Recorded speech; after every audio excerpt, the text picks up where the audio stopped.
Welcome into the college basketball BMOC Bet Buffet, March Madness style. We got conference tournaments in full swing. One of the most knowledgeable college basketball sports bettors in the world, Jeff Nadeau, the big man on campus. Welcome in, buddy. What's up, Drew? How you doing today? Hey, man, I'm doing good. I'm excited to get your opinion on a lot of what's going on. We got small conferences. Also, what the larger conferences starting off today. Some of the lower seeded ACC teams starting off. SEC starting tomorrow, I believe. So interested to get your opinion on all of this. But first, we got to get an update, man. How you doing record-wise year to date with the Twitter plays?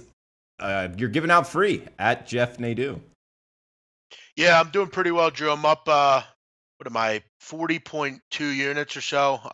Had a little bit of a tough week last week. I had my first losing week in a while, but I only lost barely a unit. It wasn't anything too bad, Drew. You know, you're going to have those. For me, it's really just about maintaining what I've already done. I've went 38 and 21 over my last 59 plays. Whole season, 121 and 73. So, I mean, I'm just really trying to add to that now. I haven't even included, Drew, the futures that I put in conference tournaments, one of which I hit for 6-1. I've hit a 4.5-1. I got an 11-1 tonight. That's still going. So, I mean, I haven't even figured those in. So, which I won't. They're just kind of extra. But it's been a great season, man. Man, even if it's profitable futures free plays, you're not including them, huh? No, just because I don't really, I'm not one of those people that's gonna pump my record up when I don't think everyone can get them. I'm a very charitable person. I'm trying to give out all the plays. I want to make sure people get them. Some people don't see the videos, and I'm not going to take credit for something I might have profited, but I'm not going to, I'm not going to incorrectly put those out because not everyone got them. So. All right, man. Well, a good man as far as keeping his record, everything like that on Twitter. We got Anthony, Justin, Corey, Ken, the spokesman. Kirk, what's up, guys? In the live chat, let us know what you want to hear about conference betting, anything from the big man on campus. Also, guys, if you're liking the content of what we're producing, please give us the thumbs up sign. And if you could, share it on Twitter or share it on Facebook, retweet on Twitter, get the word out about the show. But big man, did want to start off as people are just kind of tuning in here and maybe get some questions in the live chat. How much do you concentrate on how tight the rims are when you talk about these kind of neutral site areas? Do you watch that as far as, if it's kind of a looser rim, look to maybe bet it over, tighter rim, maybe look to bet it under as the tournament goes on? I think that's an interesting concept, Drew. Not really. I think it's honestly important some points. I'm looking more or less at the particular venues that you're at. I'm noticing that, in certain conferences, like the MAC, the MAC was a prime example. A lot of those games were staying under the number, a conference general to a high tempo and a lot of points. I don't know. I think the rim thing is kind of just a poor excuse for you're not shooting well. Sometimes the rims will be a little tight, but once you play on them, a game or two, it might be something that you keep an eye on the first time. But most of these players have played at these places before. I think only some of the random sites, like the one up in Albany, that they don't play at really ever. Yeah, I mean, I guess it's kind of important, but it's more or less the neutral site. How many fans are there? You look at a conference like the Big Sky, not generally, not generally reacted to the public. Not a lot of people go to it. Um, you know, Things like that I'm more or less interested in, not necessarily the rims. But yeah, I mean, you can get hurt on a bad rim really anywhere, I feel like. No, it's something that entered my head. I've tried to pay close attention to. To tell you the truth, it's kind of hard to pinpoint which rims are tight or loose, and not to mention you got to be out in front of the move, so that's a tough one as well. But also, it just popped in my head. What about as we get later in the tournament and we kind of have these games like I believe it's just in the Final Four playing in an actual football stadium, like a football retractable roof stadium or whatnot, and the kind of background to the shooting angle, the depth perception can kind of mess with maybe the 3-point shot or any kind of deeper shot. Do you take that into account? Yeah, actually, that's a good point by you. I actually spoke last year with on one of my shows. It might have been even 2 years ago. I have a friend of mine, Drew, that worked on sports science on ESPN for a couple of years, and he was like basically one of John Brankis's producers, and he told me about at the Final Four about depth perception and just in basketball stadiums, it's proven that it's unders are a better thing. I have to dig up that podcast that I did. He gave out some real good information as far as just depth perception, how you look at things. Yeah, I might actually have to try to get him on at some point, maybe on SBR. It's kind of an interesting scientific way, but yeah, I think that's really important kind of things. Generally, that's something you have to keep in mind. I don't think it's like the aircraft carrier games, those kind of Yeah. ridiculous weather problems, but it is something that teams gonna have to get used to. I'll know because I'll be there, Drew. I'm going to the Final Four, so I'll have some good reports, I'm sure, from San Antonio. Yeah, sweet. Which stadium is it going to be in? It's in the Alamo Dome. The Alamo. Oh, damn. Okay. The same one where the Alamo Bowl is. But Correct. hey, big man, where do you want to go? What we got? Cleveland State, 12 wins on the season, playing tonight for I believe a ticket into the tournament. A couple questions on this game. What do you think? First off, Cleveland State, Wright State. Looks like we got 127 pretty much across the board on SBR odds right now, -9.5 or 10. Any thoughts on tonight's game against Wright State? And also, if Cleveland State wins, they're for sure a 16 seed, right, in the play-in game? I would imagine. I mean, again, you remember 16 seeds are generally given to the very low level conferences, the Southland, the MEAC, those kind of conferences. Maybe a 14, 15. Cleveland State, though, I mean, what an unlikely run here. You look at tonight; they're even offering free tickets and rides to the game, and in Cleveland, which is, I mean, it's not too far, but it's cool that they're looking at and looking forward to taking the kids there. What an unlikely run there! This is a nutty conference, man. Every year something weird happens. NKU gets knocked out. They knock out Oakland as well. What a run by Dennis Felton's team here. Just amazing. And the fact that you hold Oakland to 43 points is even more unbelievable. I don't know how to even explain this. Cleveland State at one point this year was, I mean, in past years they've been really bad, but um, if they could somehow get the job done, wow, what an amazing feat this would be. I don't think they will, but I feel like you got to take the hot hand and just take the points here. Cleveland State's on a run that when teams get on, Milwaukee did it 2 years ago in this conference.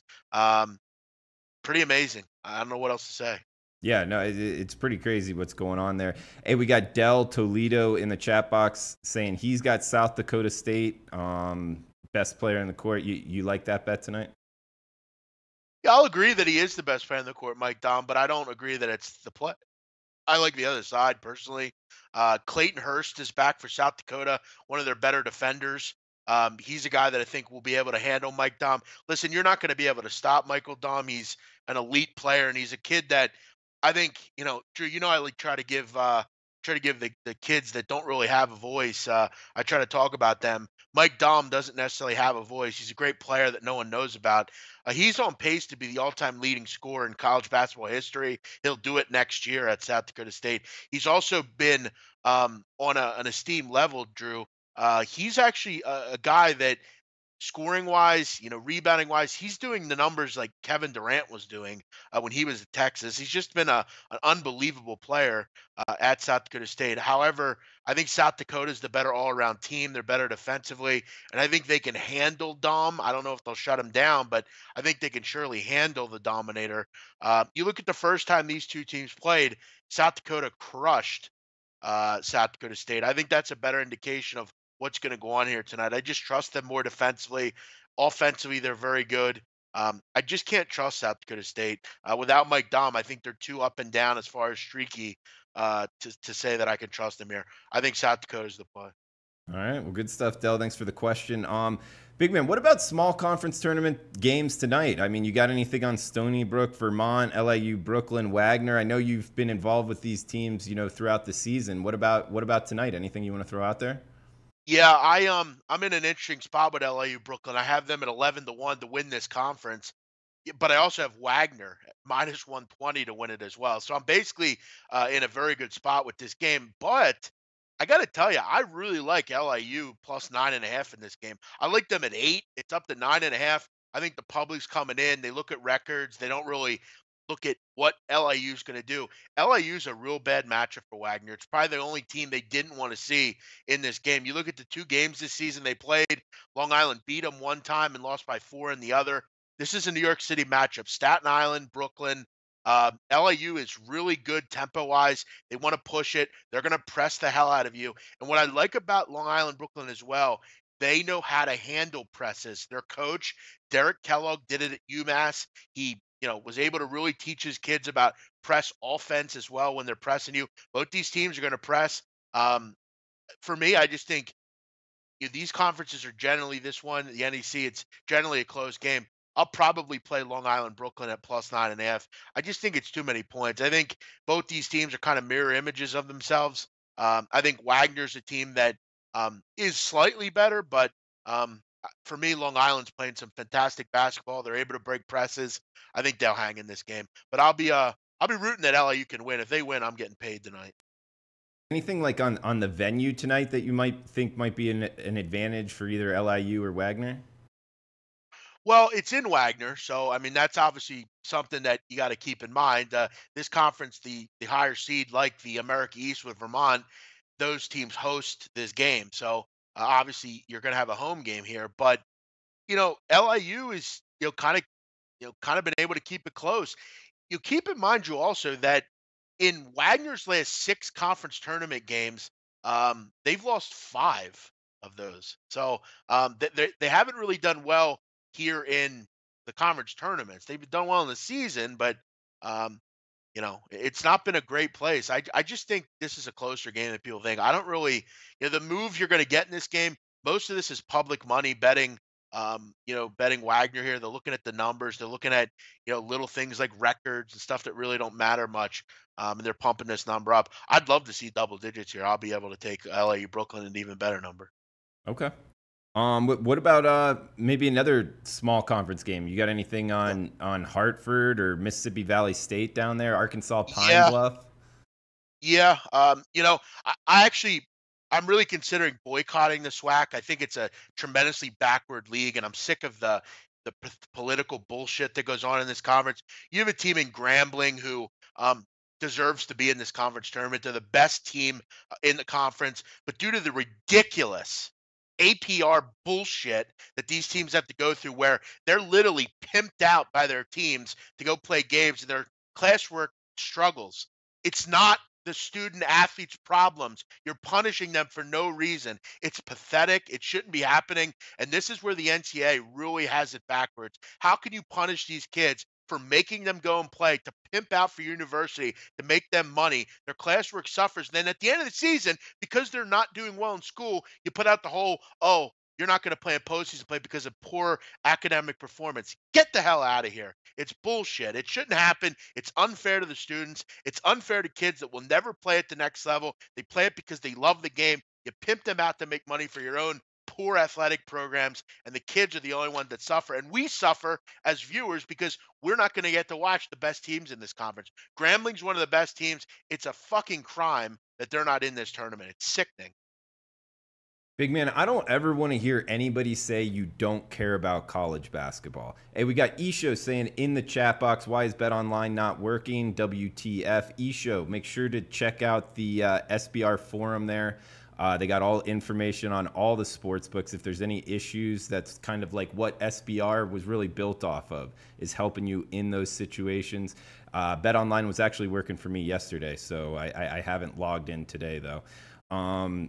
We got Matt in the chat box going with a little bit bigger style as far as college basketball goes. Guys, think Michigan can make a deep run into March. What would you set maybe their over-under as far as how far Big Blue makes it in the tournament? Would you say what, Elite Eight? Any further than that? I think the ceiling for them is winning the whole thing. I think they can win the whole thing. Sure. I don't know why they can't. I mean, who's going to tell you they can't? I mean, what would be your reasoning there?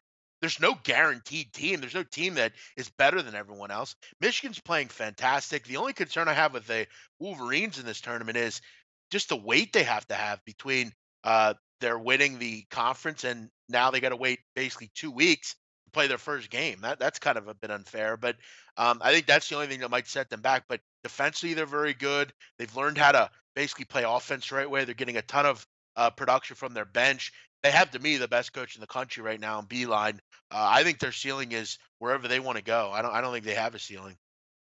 Okay, so would you maybe set it at like Elite Eight, Final Four, as if you were taking bets on how far they? I think it's very, very feasible that they get to the Elite Eight. I think the Elite Eight would be for sure the minimum. I think I'm close to putting them at the final. It depends on their matchup. If you ask me, who do I think is more likely to get there between them and like a Gonzaga? I think Gonzaga's more likely, but I still think Michigan's really good. I think they'll at least get to the Elite Eight. Sure. Okay. Hey, we got Corey asking Northeastern versus Charleston. Want to bet Charleston? Any extra insight on that game, BMOC? Well, I said today earlier that for me it was Charlestown or nothing. I like Charleston. I like what they've done with last night, just really shutting down William and Mary. Look, when you hold William and Mary to 73 points, you did something right. That was impressive what they did with the four-guard lineup and really just shutting off the three-point line and really kind of hemming them in. It's not easy to stop them. They were able to do it for the most part. As far as tonight's game, um, I don't know. I mean, both pretty solid defensive teams. I think possessions would be a little bit more important in this game. I don't know that we'll see some of the high flying 150, 160 point games that we've seen in this conference. Charleston was built on defense. That's where Earl Grant started with this team. They've gotten away a little bit from it this year. But do I think the game will go over 132? Yeah, I do. I think a team gets to 70 in this game. I think that's a little low, especially with how good these teams are in the pick and roll. Northeastern is almost exclusive pick and roll as far as offense. Bill Cohen's run that for years. Vasa Pusica is a great guard that can really run the pick and roll well. And if you watched last night, you were well aware that Nick Harris and those players that Charleston have in the front court, they can't handle pick and roll. So that could be a real way that Northeastern can score a ton of points. I think the total's way too low. I think 132 is too low. I get you think it's going to be a low scoring game. This total for me, if I'm laying it, I'd put it at 140. I think 132 is way too low. I don't really understand the love affair with the under in this game. 132 is not a lot. You need 65-ish points apiece. These teams are too good offensively to not envision points. I mean, both these teams, they're shooting 48% or higher in conference. I mean, that's too good. I have a weird feeling this is going to over. 132 is too low. BMOC liking the over in that one. BMOC, we got two correlated questions here from Justin Mills and also Boy Lee Sing, my favorite live chat name so far. Boy Lee Sing asking BYU, very hot right now, but is it enough to finally topple Gonzaga in the conference tournament? Gonzaga has arguably the best guards in the country. BMOC, I'll tell you, I talked to Matt Holt about the WCC there in Las Vegas, and he brought up an interesting point from a local there that there is a lot of BYU fans in Sin City. As crazy as that sounds, a lot of BYU fans there. Could have something to do with the atmosphere in the stadium. Do you like anything in the BYU versus Gonzaga game? Yeah, I agree with Matt there. That's a real good point. There's a lot of Mormons in that area, actually, in Vegas. So yeah, they'll be well receptive there tonight. You saw last night there weren't a ton of St. Mary's fans, but here's the problem: Gonzaga fans travel as well. They'll have a large contingent there. What a great game this will be! But if you're a fan of BYU, you might not want to watch this one. I don't think BYU has any chance. I would be extremely surprised if Gonzaga loses this game. I think they win it by double digits. I think it's a bad matchup for BYU. And as far as calling them hot is a bit of a stretch. I mean, before the end of the year, they were losing to San Diego. They got crushed by Gonzaga. Really struggled to beat the Toreros in the tournament. Unfortunately, they just wanted it more last night. If you watched the game, you saw it. They were sick of losing to St. Mary's. No one had an answer for Childs. The Jock Landale problem is he's a great player, but he just doesn't play defense. I mean, that's his problem, really. I think Gonzaga is the best front court in the country. I think Williams, Hashimura, and Tilly are just fantastic. Hashimura, mark my words, is the next star in the NBA. Just a lot of the shit I say normally happens in college. Rui Hashimura will be a star at the next level. He's too good. I mean, he's got Giannis Antetokounmpo type type moves. He's that kind of player. Very high flyer. First Japanese player to ever play in the college basketball ranks as well. Um, I love Gonzaga. I love them in the tournament. I think they're a bad matchup for BYU. BYU's front court will be nowhere near the level they were last night. Watch out for Gonzaga. They are a Final Four caliber team yet again with Mark Few, a top 3 coach in the country. So you looking to lay almost double digits with the Zags tonight? I would, gun to my head, yes. I would lay it. I would not be interested in BYU here. Okay. And as far as I want to make this very clear, the amount of fans that are there have nothing to do with this game. Absolutely zero. Keep in mind, Gonzaga played in the national championship last year. Okay. We have to make this very clear. Unless you're playing in the SWAC, America East, places like Radford. Did you see that kind of game? That's where fans can be the difference. These big stadiums, big casinos, where most of the crowd just cares about their bets that they're making, and they're just there. Flavor Flav was at the game last night. I mean, what is he there for? Can you explain? I mean, listen, crowd doesn't mean nothing in these kind of games. They're both neutral. You know, whether there's fans or not. Yuta Watanabe is Japanese, but Hashimura was in Gonzaga before Watanabe.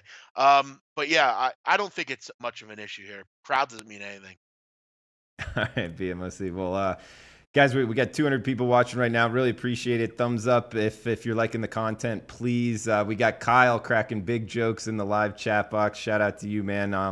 And yeah, if you guys are watching on YouTube, please chime in with what you want to see. Big man, I got a bold prediction for you. The SEC bracket is out. The tournament, the 8-9 game, Texas A&M versus Alabama. The winner plays the number 1 seed Auburn Tigers.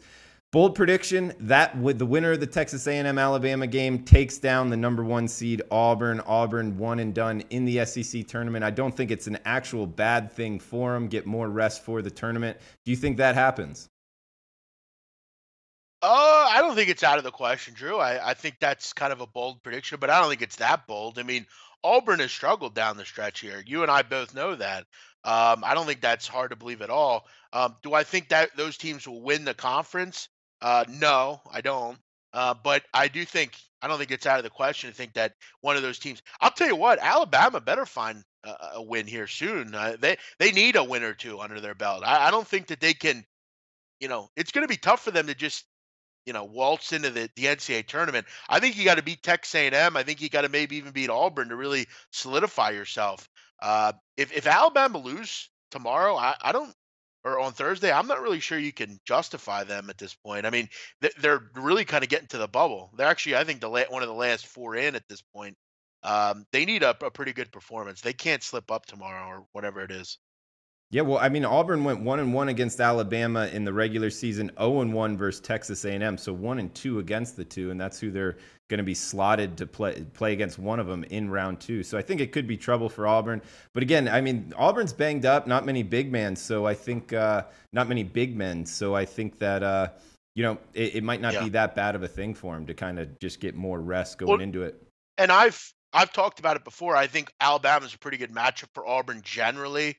They're good transition defense. Auburn is a team that likes to get out and run. They're generally a good matchup. But Alabama, it's hard to ever bet on them. They can't win on the road, it seems like. And that's what's so interesting about this tournament. It's on the road.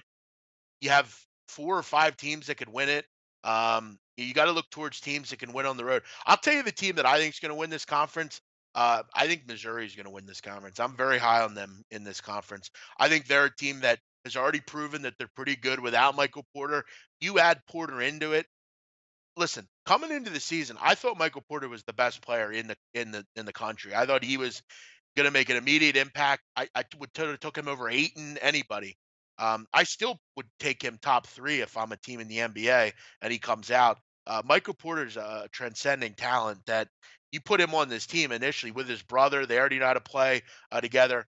I think Missouri's a really good basketball team. And in a conference that there's a lot of up in the air questions, why can't Missouri make a run? Why can't they go and beat Kentucky? That wouldn't surprise me. Auburn has shown issues as well.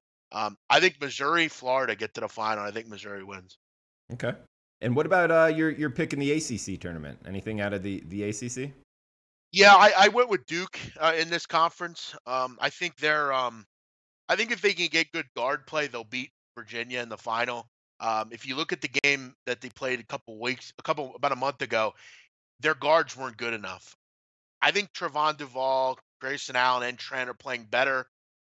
We saw that obviously over the weekend against North Carolina. If they can get good guard play, they'll beat Virginia. Virginia will struggle against teams that obviously have a big that can handle. Who's going to handle Begley? No one handled him the first time. They just couldn't get consistent guard play. I think if they face each other another time around, they would lose. As far as a sleeper, I went with NC State. I think NC State at 28-1 is worth a look. First of all, it's great value at that price, 28-1. They'll beat Boston College. I don't think Clemson's anything special. Maybe that press could bother Virginia a little bit. Who knows? It's 4 games in 4 nights, basically. But hey, who knows? That's why they're 28-1, right? Notre Dame, they're another one, but it's unlikely they'll win 5 games in 5 nights. That's very hard to do. They need a couple good wins, though. I think they're a tournament team if they can find a way to win a game or two. Big man, where are you watching next Thursday and Friday? Where do you watch all the games? Well, this Friday, I'll actually be at the Big East tournament. I'll be up there with Donnie. Him and I are going to the semifinals. As far as the games themselves next week, I will be in my house. I have some TVs here. I have to do a lot of stuff with SBR, as you know. I got, different things I'm doing. And, I flirted with going to Vegas for it and stuff like that. But I'm going to the Final Four. And for me, I don't know. There's something about just like sitting alone watching these games. Doing the shows that I have to do. I'll be on here. Who knows what the weather will be? Also, I might have a friend or two over at one point, but I prefer to watch them alone. I want to make sure I'm concentrating on what I'm doing because this is really what I live for this week and next week and so on. So, Do you it's very think important to me that. do you think next Yeah. Thursday and Friday, the first 2 days of the NCAA tournament are the 2 best sports betting days of the entire year? I would say so. Yeah, I don't think you have there's nothing really similar to it where there's 2 straight days. There's really 4 straight days because Saturday and Sunday are there as well, where it's heavy also. I think the weekend in general, I don't think there's anything better. I'm a big soccer guy. I love the World Cup and that's spaced out over a couple weeks. But no, the NCAA tournament, the NCAA season is magical. I mean, there's just so much magic with it. Basketball is just beautiful. I mean, where else can you get what you see? I mean, it's just amazing things. You really kind of see, you know, you see it all really. It's magic, man. Just magic. One thing, Drew here, a couple things. Jose likes Creighton to win the Big East. Don't hate it. I like Xavier a little bit more. North Carolina Central -7.5. I'm not as bold as far as jump all over it to win by double digits. I agree with you though. Coppin is a team that you gotta feel bad for. Do you remember Juan Dixon, Drew? Juan Dixon played for Maryland back in the day. I don't. He actually coaches. He actually coaches Coppin now. They're a pretty poor team. NC Central is a sleeper in that conference for me. And I actually have a little surprise, Drew, down the road. I might have my first 2-unit play of the season coming up in the MEAC if we can get the right game. So I'm looking at a game. I'm looking in the semifinals. There's a game I have my eye on. If we have a minute, I'll tell you guys about it. If not, I'll wait on it. But it is brewing here for me. Wait, did you say if we have a minute, you'll tell us about it now, or no? Yes. But let's do it. Yes. We got a minute. Okay. Okay. Basically, it is very obscure. It is a very obscure game, but I've worked on this game for a while, and I'm wondering, first of all, what the number will be because I have the feeling Bethune-Cookman Savannah State might be the highest total of the season in basketball. You might see a 178, 180 in this game. I think you'll surely see that actually. This game is going to be in the hundreds. If you thought FGCU and Lipscomb was good, this one's only going to be better in my opinion. Savannah State, Drew, is first in the country in tempo by 6 possessions a game. By 6. They get 6 more possessions than everyone else. It's amazing how quick they go. Bethune is third. Okay, these teams just lightning up and down the court. Savannah, dead last, 351st in the country defensively. They give up almost 7 points a game more than everyone else. Worse than the Citadel. They've given up 100 or more points 13 times. That's 42% of their games. They've given up more than 100 points. Bethune-Cookman, 327th defensively.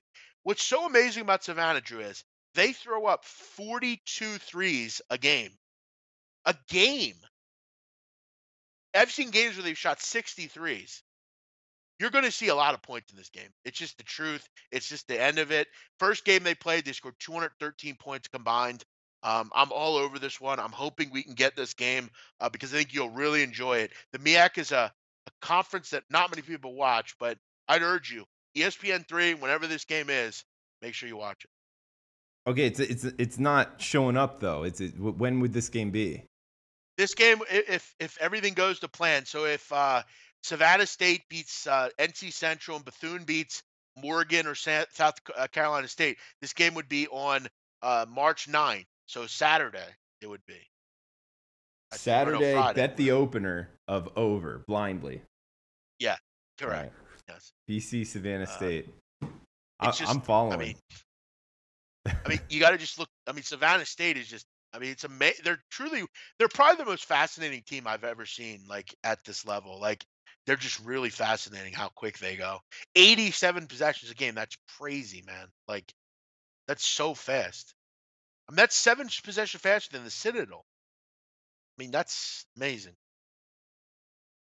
Big man, I guess we could go Saturday, BC, Savannah State over. I'm going to go LIU, Brooklyn, plus 9.5 at BetOnline. And if BetOnline's not working, like a couple of you guys were saying in the live chat, I guess you might have to wait till tomorrow to get their website up. But it's also at Heritage as well and UWager.